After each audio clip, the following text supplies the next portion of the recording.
lorsque l'état de siège a été déclaré, il fallait environ 500 millions de dollars qu'on avait demandé dans un premier temps pour les opérations. Le gouvernement de l'Union sacrée a réduit cette somme à 33 millions. Et pourtant, on a dans ce pays dilapidé près de 500 millions de dollars dans les projets de 100 jours. On sait tous comment ça a fini. On dilapide des millions et des millions de dollars dans des projets qui n'aboutissent jamais. On ne donne pas assez de moyens à l'armée. Gilet jaloux, mais on ne donne pas assez de moyens à l'armée. Ce n'est pas moi qui le dis. La commission de défense de l'Assemblée nationale a été claire. L'état de siège a été décrété sans aucun plan. Planification, il n'y avait pas de montage sans aucune financier. planification, sans montage financier conséquent, etc. C'est pour moi qui le dis.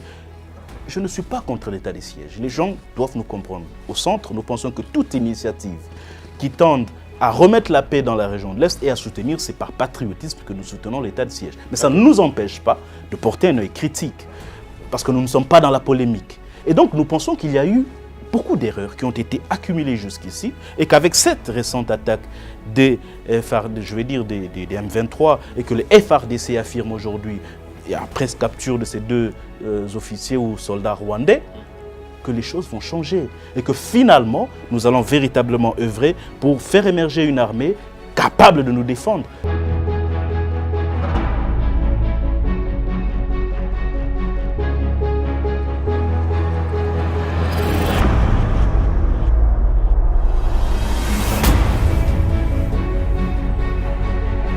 Le Rwanda a-t-il dupé la RDC?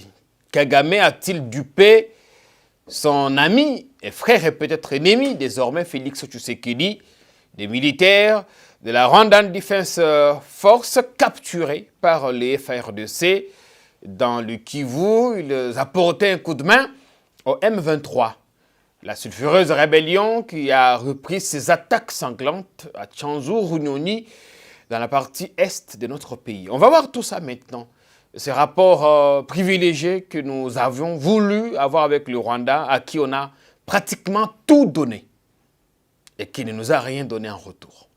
On reviendra sur des questions politiques, électorales, ici chez nous, des réformes qu'il faut envisager à tout prix, le mandat de 5 à 7 ans qui de plus en plus suscite une adhésion auprès de certaines forces politiques. Mais pour quelles raisons, pour quelle finalité? On va tout tenter de tout comprendre. Aujourd'hui avec le docteur Rodrigue Mwamba, qui nous fait l'immense honneur de revenir chez nous. Il est porte-parole du parti politique ou le regroupement politique, le Centre. Hein? Le Centre de Germain Kambinga. Bienvenue chez nous. Comment allez-vous? Je vais très bien. Merci beaucoup Jean-Pierre de m'accueillir dans ce beau cadre de cette belle chaîne non à la balkanisation. Merci beaucoup. On est très honoré par votre présence. Comment vous allez? Comment se porte le centre? Combatif. Le chairman lui-même. Très combatif. En tout cas, nous travaillons beaucoup, dans le silence bien sûr, mais nous travaillons beaucoup parce que les échéances électorales, c'est très bientôt. Et le centre a besoin, en tout cas envie, d'exister sur le microcosme politique congolais. Et donc nous nous battons beaucoup et nous travaillons avec acharnement pour pouvoir être prêts à ces échéances électorales. Le problème, c'est qu'on ne sait pas trop vous situer. On ne sait pas, est-ce que vous êtes toujours au FCC? Est-ce que vous avez quitté? Est-ce que vous lorgnez l'Union sacrée? Ou vous êtes redevenu au centre?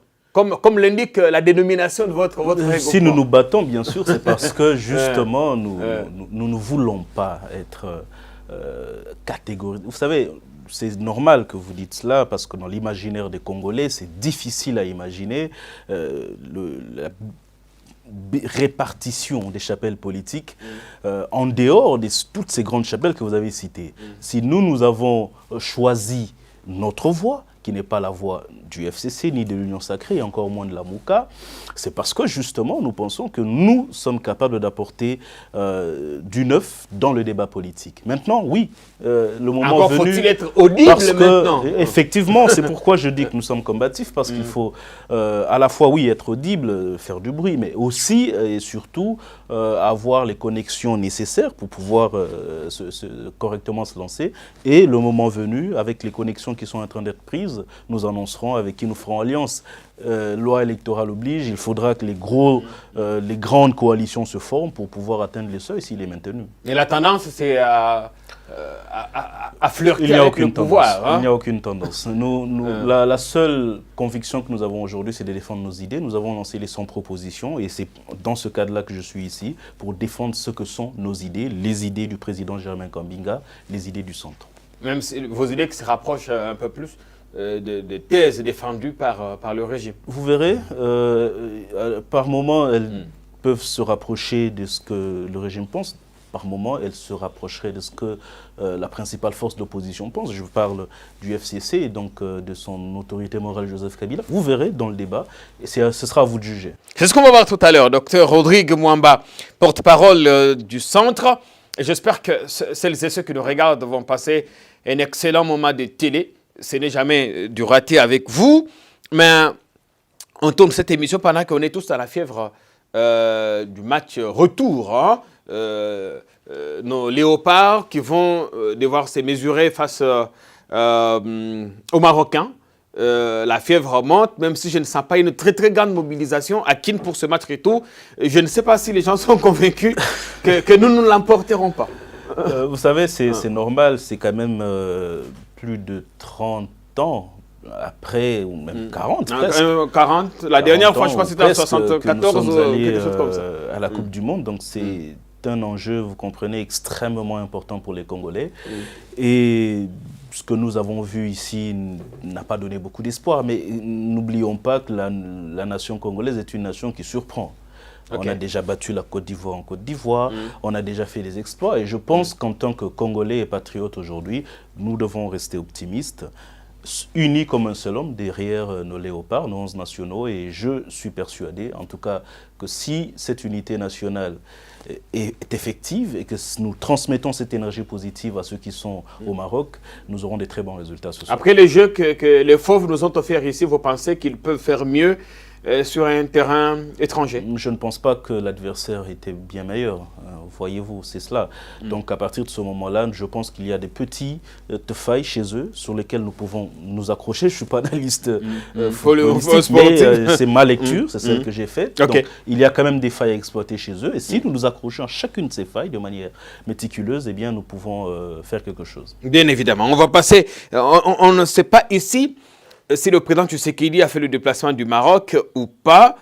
Il s'était annoncé lui-même, hein. Il a dit aux joueurs qu'il sera là.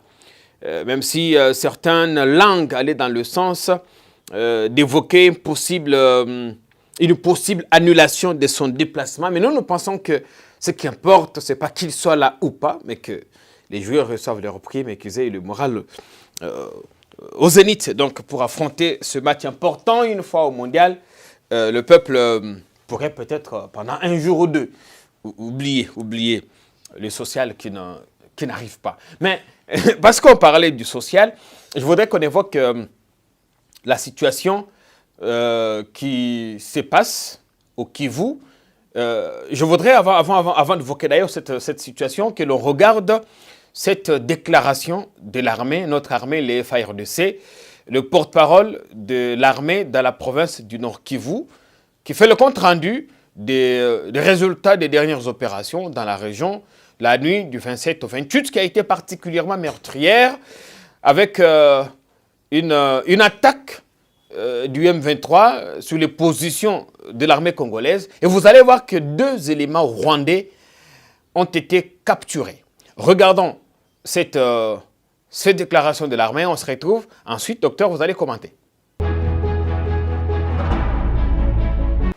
Les forces armées de la République démocratique du Congo portent à la connaissance de l'opinion tant nationale qu'internationale que dans la nuit du 27 au 28 mars 2022, le M23, soutenu par les forces de défense du Rwanda, les RDF, a mené des incursions et attaqué les positions des FARDC de Tchanzu et Runyonyi dans les territoires de Rutshuru. Au cours de ces attaques, les forces armées de la République démocratique du Congo ont mis la main sur 2 militaires rwandais.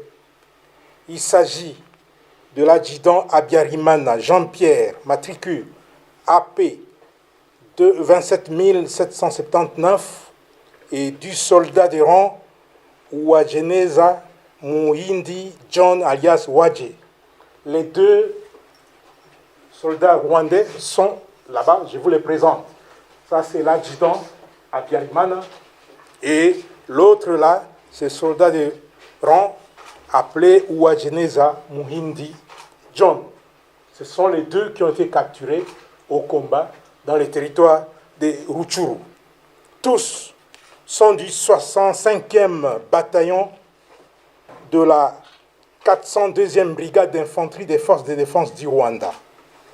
Ces deux sources crédibles précisent les noms de leur unité et l'identité de leurs commandants de bataillon et de brigade. Le 65e bataillon et la 402e brigade, commandée respectivement par le lieutenant-colonel Rurindo Joseph et le général Nkumbito Eugène, sont basés à Jarama, au camp militaire Kibungo, au Rwanda. Au regard des informations fiables fournies par ces deux sources crédibles, les FARDC s'interrogent sur le sens de la mutualisation des efforts en vue des opérations conjointes avec un partenaire qui ne respecte ni ses engagements vis-à-vis de la RDC, encore moins sa propre parole à l'occasion des différentes rencontres et échanges entre leaders à tous les niveaux. Alors, docteur Rodrigue Mambassi, ce qu'il faut dire ici, c'est que le M23 est de retour et en force. Vous savez ce que je note premièrement de ce retour du M23, c'est que peut-être que finalement, le pouvoir va se réveiller. Je ne vais pas aller dans la polémique. Les gens aiment la polémique, mais je crois que depuis que ce pouvoir est arrivé, il y a eu un contraste. Pas seulement avec ce qui se faisait avant, l'attitude que l'ancien pouvoir avait face aux Rwandais, ou je veux dire au Rwanda. Je n'aimerais pas mettre face au Rwanda, à son dirigeant, oui. Le peuple rwandais dans les choix d'un dictateur, parce qu'il faut le dire, Paul Kagame est un dictateur. Et je ne crois pas que tous les Rwandais sont à mettre dans le même sac. Donc, face à Kagame, l'ancien pouvoir de Joseph Kabila avait une certaine fermeté. Et Kabila était un peu méfiant, ferme et méfiant. Et assez méfiant. Avec raison, parce qu'il y avait comment je dirais, des rapports des Nations Unies même, des ONG qui faisaient état de cette déstabilisation, que cette déstabilisation de l'Est de notre pays était soutenue, alimentée par nos voisins, à la fois du Rwanda, de l'Ouganda, etc. Il existe des rapports là-dessus. Et Félix Tshisekedi, lui, a fait le choix de la proximité. Allons avant que Félix Tshisekedi n'accède au pouvoir, quelle était la position de l'UDPS? La position de l'UDPS était une position totalement hostile à Paul Kagame, totalement hostile au pouvoir du Rwanda. Et ce qu'a fait jusque-là l'UDPS au pouvoir est en totale contradiction avec ce qu'il nous disait avant d'accéder au pouvoir. C'est un contraste total. Le dynamisme, le réalisme. Moi, je veux bien qu'on appelle ça geste de bonne volonté, du dynamisme. Mais aujourd'hui, j'espère qu'on va très vite se rendre compte que la voie qui avait été empruntée, celle d'une sorte de pacifisme, s'il faut dire les choses comme ça, était une erreur. Et qu'aujourd'hui, Félix Tshisekedi a commis une erreur en faisant une sorte de profil bas face à Kagame, en l'approchant, en voulant faire engager des bonnes relations, les relations de bon voisinage avec lui. Je pense tout simplement qu'il y a eu... Est-ce qu'on n'a pas fait suffisamment de gestes de bon voisinage dans le passé? Pas seulement parce que c'était Kabila, mais est-ce que ce n'est pas Joseph Kabila qui, sous son pouvoir, l'armée rwandaise est venue sur notre territoire pour traquer les soi-disant FDLR? Est-ce qu'il y a plus bon geste de bonne volonté que celui-là? Est-ce que nous n'avons pas, nous, été à l'initiative de la CIRGL? Est-ce que nous n'avons pas fait tous les actes de bonne volonté que nous pouvions faire à l'époque? Il était temps, moi je pense, de comprendre, pas de devenir agressif, mais de rester ferme envers Paul Kagame et de faire évoluer notre diplomatie. Je pense que cette erreur-là doit être réparée. Ce que nous pensons au centre, c'est justement, en dehors du fait qu'il faut aujourd'hui œuvrer pour pouvoir faire émerger notre armée et que ce soit une armée capable de défendre les populations, parce qu'il faut quand même dire, hein, lorsque l'état de siège a été déclaré, il fallait environ 500 millions de dollars qu'on avait demandé dans un premier temps pour les opérations. Le gouvernement de l'Union sacrée a réduit cette somme à 33 millions. Et pourtant, on a dans ce pays dilapidé près de 500 millions de dollars dans les projets de 100 jours. On sait tous comment ça a fini. On dilapide des millions et des millions de dollars dans des projets qui n'aboutissent jamais. On ne donne pas assez de moyens à l'armée. Chez les Gélous, mais on ne donne pas assez de moyens à l'armée. Ce n'est pas moi qui le dis. La commission de défense de l'Assemblée nationale a été claire. L'état de siège a été décrété sans aucun plan. Planification, il n'y avait pas de montage sans aucune financier. Planification, sans montage financier conséquent, etc. C'est pour moi qui le dis. Je ne suis pas contre l'état des sièges. Les gens doivent nous comprendre. Au centre, nous pensons que toute initiative qui tende à remettre la paix dans la région de l'Est et à soutenir, c'est par patriotisme que nous soutenons l'état de siège. Mais ça ne nous empêche pas de porter un œil critique, parce que nous ne sommes pas dans la polémique. Et donc, nous pensons qu'il y a eu beaucoup d'erreurs qui ont été accumulées jusqu'ici et qu'avec cette récente attaque des M23 et que les FARDC affirment aujourd'hui, après capture de ces deux officiers ou soldats rwandais, que les choses vont changer et que finalement, nous allons véritablement œuvrer pour faire émerger une armée capable de nous défendre. D'abord, selon le centre, quelle devra être notre position face à un ami encombrant? Quelle devra être notre position face au Rwanda? J'en viens parce que c'est là que je vais chuter, parce qu'il faudrait finalement que nous ayons une position par rapport à cet ami encombrant. Mais il faudrait dire qu'il y a beaucoup de choses qui traînent encore dans les tiroirs pour faire émerger notre armée, notamment cette loi sur la programmation militaire, qui est une programmation pluriannuelle et qui montre le sens d'ailleurs, ce que nous voulons faire de notre armée, qui lui donne une véritable mission sur plusieurs années. Nous, au centre, nous disons qu'il faut même, en dehors des circuits budgétaires connus, que nous puissions dégager des quotités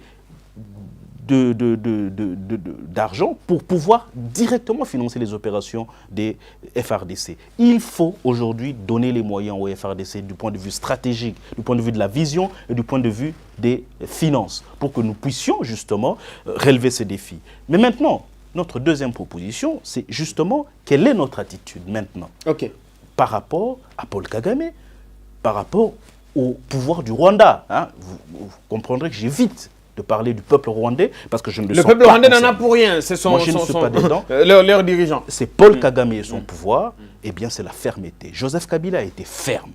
Eh bien il nous faut être suffisamment ferme contre le pouvoir de Paul Kagame. Mais il faut faire ce qu'eux-mêmes ils ont fait. Lorsque les Rwandais, c'est vrai qu'ils nient les massacres qu'ils ont commis au Congo. La guerre du Congo, c'est la deuxième guerre la plus meurtrière au monde après la Deuxième Guerre mondiale. C'est 6 millions de victimes depuis près de 20 ans. Les Rwandais, ils ont eu environ 800 000 Tutsis qui ont été tués. Je ne minimise pas ce qui s'est passé là-bas, c'est affreux. Mais ils en ont fait tout un travail de communication et de lobbying à l'international. Et cela a été reconnu internationalement. Cela a attiré la sympathie sur eux.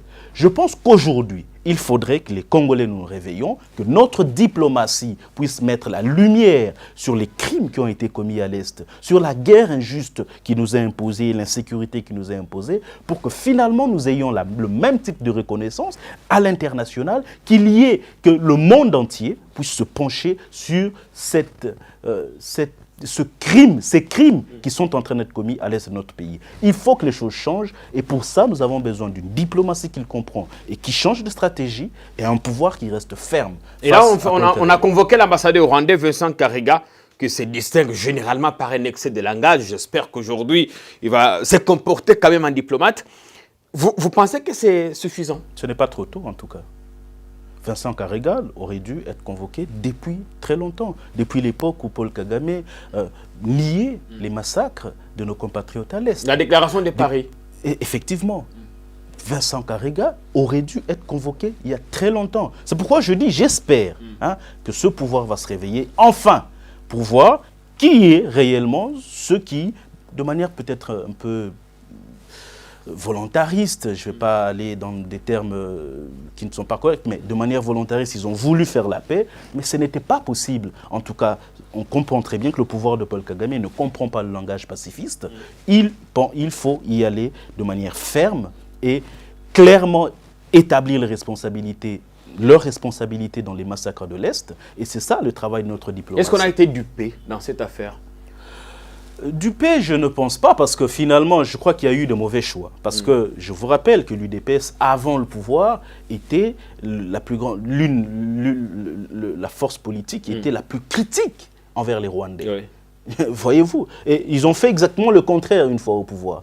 Donc je pense qu'il y a eu de mauvais choix tactiques ou de stratégie. Et il faudrait que cela soit corrigé aujourd'hui. Vous savez qu'ils ont même applaudi Paul Kagame au stade. Au stade, oui.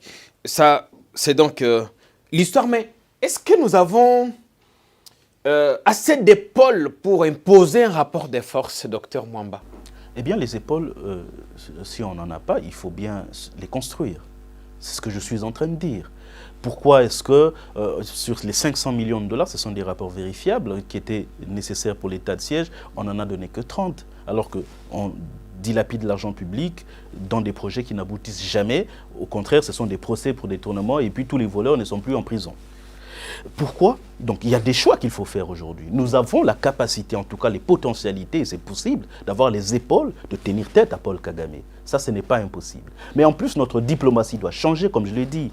Il faut que nous ayons plus de lumière sur les crimes qu'il y a à l'Est. Il faut capitaliser ce que fait Dr Denis Mukwege, par exemple. Il faut capitaliser tout ce qui a été fait autour, le rapport mapping, etc. Tout ce qui a été fait autour des crimes de l'Est, il faut absolument mettre de la lumière là-dessus pour sensibiliser le monde entier sur les crimes que les Congolais subissent à l'Est. Mais quand l'armée, pour la première fois ou la énième fois, cite publiquement le Rwanda, ça voudrait dire que le gouvernement en avait assez et qu'il est peut-être cette fois déterminé à en découdre.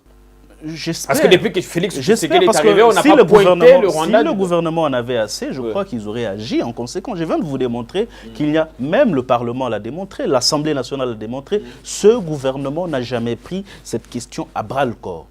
Tout ce qui a été fait jusqu'ici, nous avons l'impression que c'était pour gérer un peu la masse, montrer qu'on fait quelque chose, alors qu'en réalité, rien ou pratiquement rien n'est fait. Donc, il y a un problème avec ce gouvernement. Ils ont échoué là-dessus, mais il y a encore un peu moins de 2 ans, en tout cas jusqu'à 2023, et il est peut-être temps maintenant de se ressaisir. Peut-être que cette attaque du M23, je vous rappelle qu'il a été défait déjà par le FRDC en 2013, dans le passé, c'est tout à fait possible de les défaire et finalement d'aller plus loin. Moi, j'irai même plus loin parce que ce qui entretient ce conflit, ce sont nos mines à l'Est, ce sont des intérêts économiques. Pourquoi ne pas, en dehors de ce que le Rwanda a fait sur son génocide, faire comme le Libéria? Le diamant du Libéria a été inscrit dans le processus de Kimberley. Pourquoi est-ce que nos minéraux, de ce qu'on appelle le minerai de sang, ne seraient pas aussi inscrits dans un processus, c'est pas le processus de Kimberley, mais un processus de certification similaire, pour éviter de certification, pour éviter l'alimentation en deniers, en argent de ces groupes armés, parce que c'est cela qui finance et donc entretient l'insécurité à l'est du pays. Bien, voilà. Le Rwanda, certaines sources évoquaient qu'on cherche plutôt à empêcher à l'Ouganda de construire la route Bunagana qui passe également par Tchanzu, Runyoni, jusqu'autour de Goma, parce que cette route est d'intérêt capital pour l'Ouganda, qui puiserait facilement du pétrole chez nous. Et donc le Rwanda veut faire bloc et empêcher à son éternel rival aussi, de piller nos ressources. Est-ce par amour pour nous ou question d'intérêt? C'est des questions qu'on se pose et pour lesquelles on n'a pas de résultats. Et d'ailleurs, aujourd'hui même, autour des 13h, à Arusha, en Tanzanie, la délégation de la RDC va signer notre adhésion à la communauté économique des États d'Afrique de l'Est. Ce sera la 4e communauté à laquelle nous serons membres. Le président Tshisekedi les voulait de tous ses voeux. Mais dans une autre émission, je reviendrai sur les désavantages et les avantages de notre admission, notre adhésion à cette communauté, vous serez là parce qu'il est important qu'on en parle. Mais revenons parce que vous êtes politique, revenons à la situation politique en cours maintenant dans notre pays. Vous, le centre, vous êtes auteur d'une feuille de route que vous appelez 100 propositions. Les 100 propositions. 100 propositions, des sorties des crises ou... Non, les 100 propositions, parce que nous estimons que le Congo est à la croisée de chemin. Ouais. Nous avons fait beaucoup de chemin jusque-là, 3 cycles électoraux, ce sera bientôt le 4e cycle. Et finalement, l'enjeu de ces 4e élections, nous pensons que c'est l'enjeu de développement. Les Congolais ont tout vécu. Les 3 cycles électoraux passés, on a vu pour la première fois un président élu. On sortait d'une dictature, jamais dans ce pays on l'avait fait. Ensuite, on a vu un changement pacifique de pouvoir au sommet de l'État. On a vu même un opposant historique accéder au pouvoir à la place de Joseph Kabila, le président Félix Tshisekedi. Les Congolais, qu'est-ce qu'ils attendent de tous ces cycles électoraux? Quelque part, nous déchantons parce que les Congolais espèrent qu'à chaque fois qu'il y a élection et que les nouveaux gouvernants viennent, on va finalement les sortir de la misère, mais mieux amorcer le chemin du développement. Et donc nous pensons que pour cela, il faut commencer par assainir le débat public, le débat politique. Et c'est pourquoi nous faisons des propositions, pour essayer de combattre la polémique qui caractérise malheureusement notre espace politique. Le débat politique actuellement rythmé par des polémiques parfois infertiles. Mais en ce qui concerne le débat en cours actuellement, débat relatif aux réformes électorales. En attendant évidemment la proposition sur la loi électorale, il y a un député ou des voix qui s'élevaient pour demander soit le changement de la Constitution ou sa révision. D'ailleurs, Mbikaï, Steve, lui, a eu le courage d'introduire une proposition qui voudrait que l'on déverrouille certaines dispositions de la Constitution en accordant notamment un mandat qui soit un peu plus long au président. Ça pourrait être Tshisekedi ou quelqu'un d'autre, mais il voudrait soumettre ça au référendum. Au niveau du centre, comment vous jugez cette sortie ou ces propositions? D'abord, j'aimerais signaler que Germain Kobinga, qui est le président du centre, a fait, pas la même proposition, mais une proposition de la 4e République en 2017. Et dans cette 4e République, il fallait déjà en 2017, vous appeliez à une 4e République. Nous appelions à une 4e République. Et dans cette 4e République, parmi les réformes majeures, c'est justement le mode d'abord de désignation du chef de l'État. L'on voulait que ce soit les parlementaires. Et comme c'est le cas en Afrique du Sud et en Angola. En Angola. Et que nous passions d'un mandat de 5 à 7 ans. Je rappelle, beaucoup vont dire pourquoi, etc. Mais c'est très important de réduire les moments d'élection dans notre vie, dans la vie d'une démocratie, en tout cas d'une démocratie comme la nôtre, où les élections, parfois, nous devons faire le choix entre le développement et les élections, du point de vue du coût que cela nous coûte.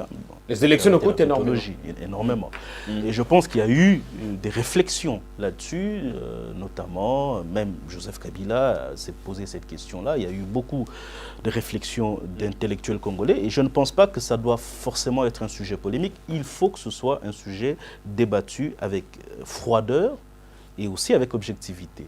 C'est donc dans cette optique-là que nous abordons la question, parce qu'il il est hors de question pour nous que ce soit juste une démarche opportuniste, où un certain nombre de politiques, voulant faire les yeux doux au chef de l'État actuel, pensent qu'ils vont, eux, jouer au fou du roi. Non, c'est une question extrêmement importante. En 2017, vous-même, vous n'étiez pas en train de faire des yeux doux à Joseph Kabila, qui était à l'époque au pouvoir, qui était président de la République, tout comme certains disent de Mbikaï qu'il essaie lui aussi de faire un appel du pied à Félix Tshisekedi. Joseph Kabila était à son 2e ou second mandat constitutionnel. Et donc, et en 2017, on ne savait pas s'il allait partir ou pas. Non, en fait, Joseph Kabila a, par exemple, la loi sur le statut des anciens présidents, c'est en 2015 qu'il est voté et promulgué.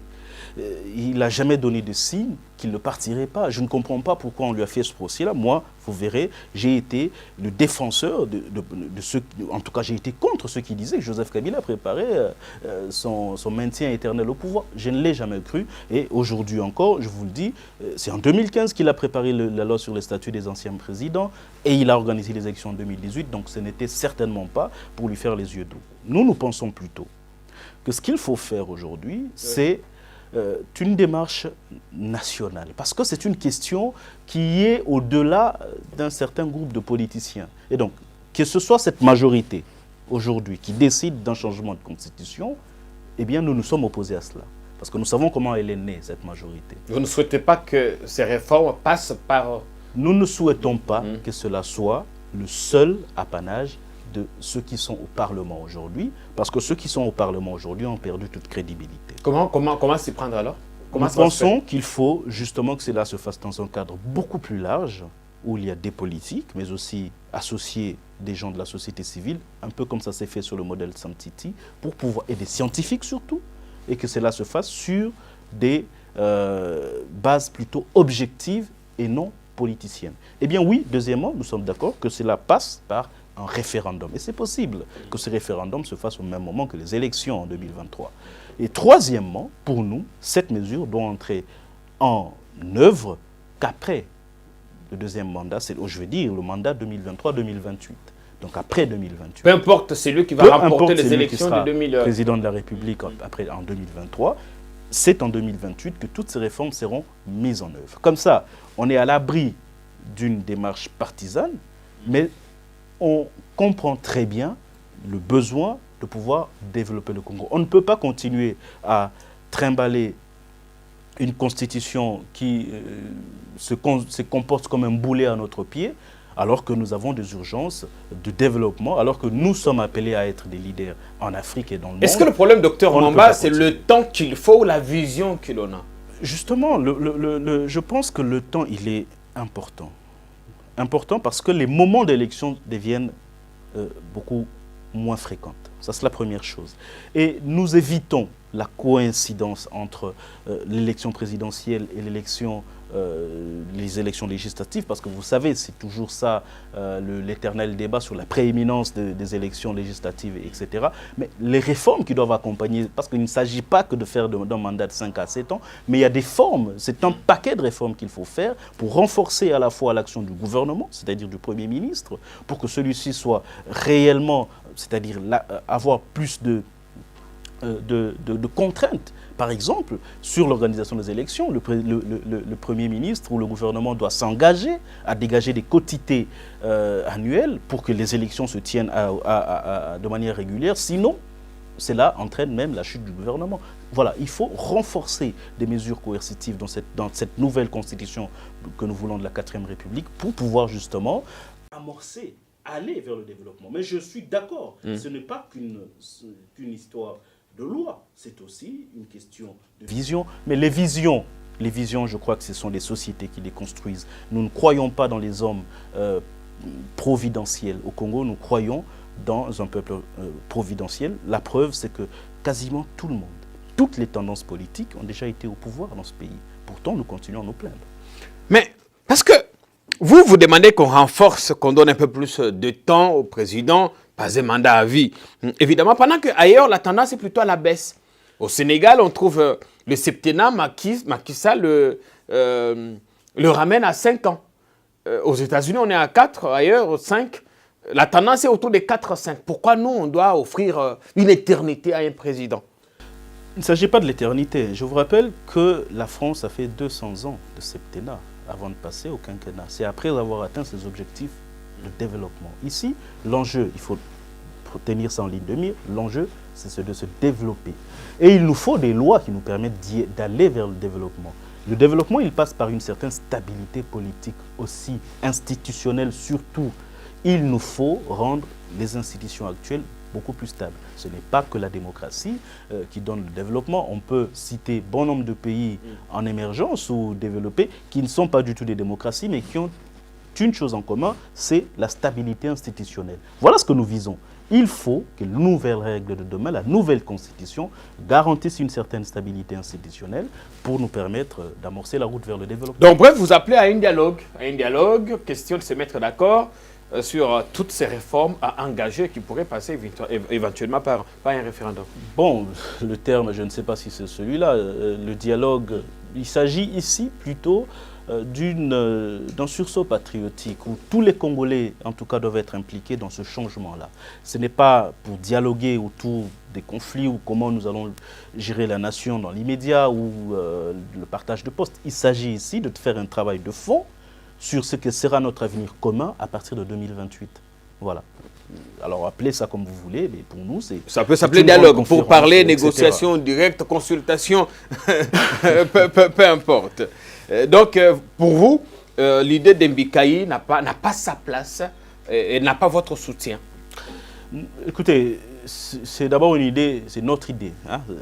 Je viens défendre notre idée. Hein. Maintenant, après, si l'honorable Mbikaï a eu son idée, et si elle rejoint la nôtre, je pense que j'ai donné les nuances qui sont les nôtres. Voilà, je ne pense pas que nous sommes à 100% dans la même ligne.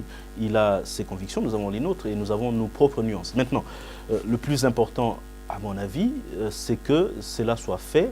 Nous avons peut-être un obstacle, celui de l'état de siège qui interdit toute révision constitutionnelle. Il faudra réfléchir là-dessus parce que si nous ratons de faire cette élection, ce vote sur la nouvelle constitution en 2023, eh bien, nous sommes partis pour plusieurs années encore dans les tergiversations actuelles et dans le sous-développement dans lequel nous sommes.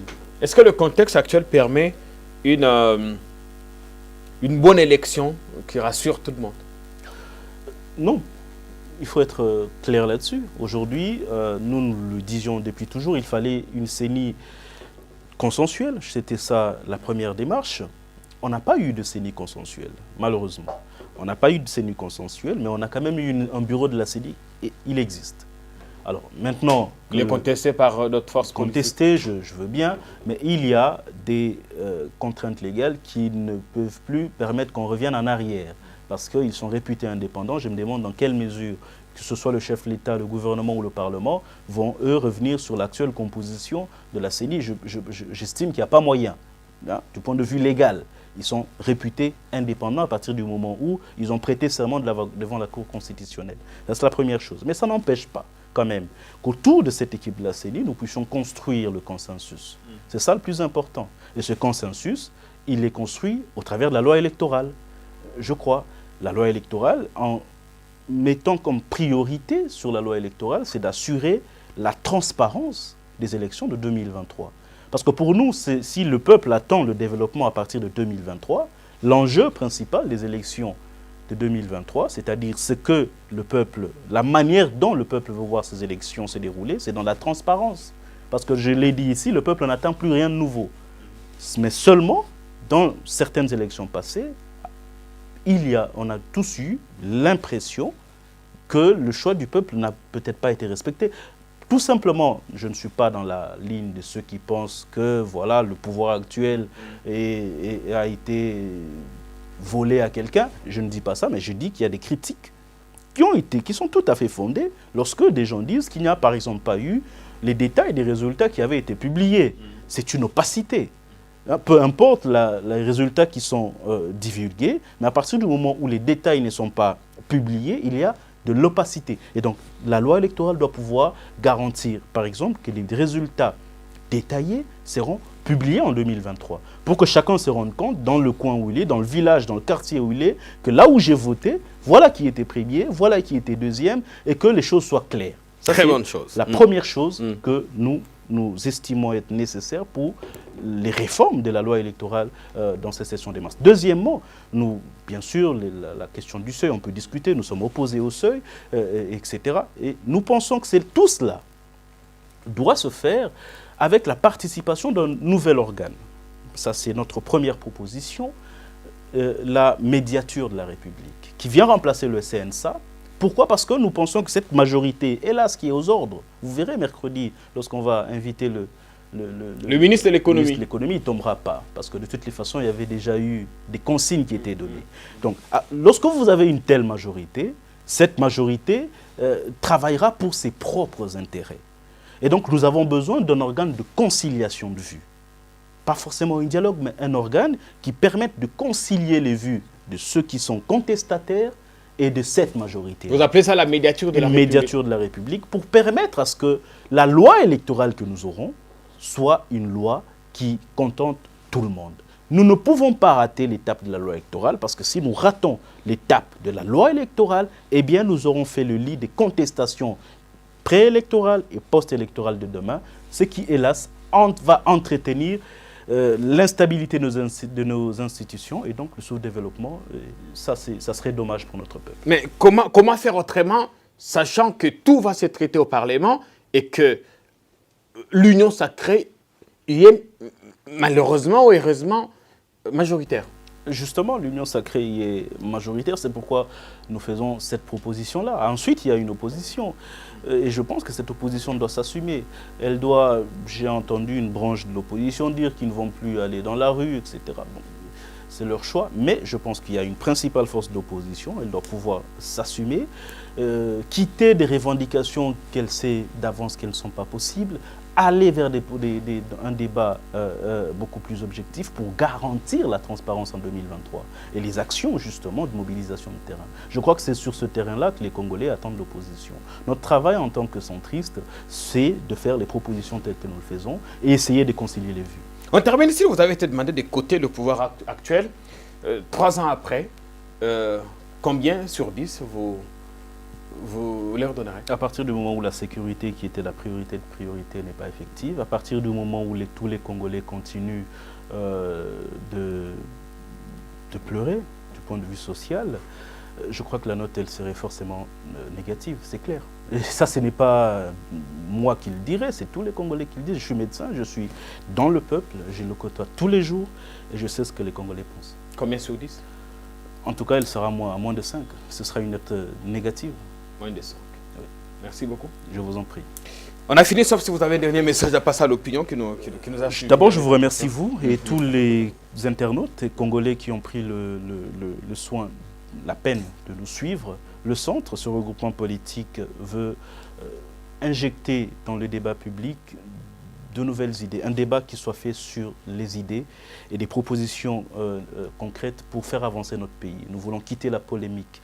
Et donc, nous vous invitons, parce qu'en ce moment, nous faisons une restructuration, nous invitons tous les Congolais qui sont intéressés à nous contacter, ils peuvent passer même par Jean-Pierre, pour adhérer. Nous sommes tout à fait ouverts. Merci bien. Merci. Merci, Dr Rodrigue Mama, porte-parole du Centre.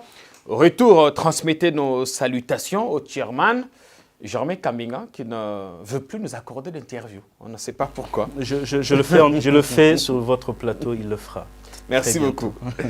Et merci au public, à tous ceux qui ont passé un excellent moment de télé à notre compagnie. On se retrouve prochainement, la prochaine émission, avec le doyen Diana sur la situation dans l'Est.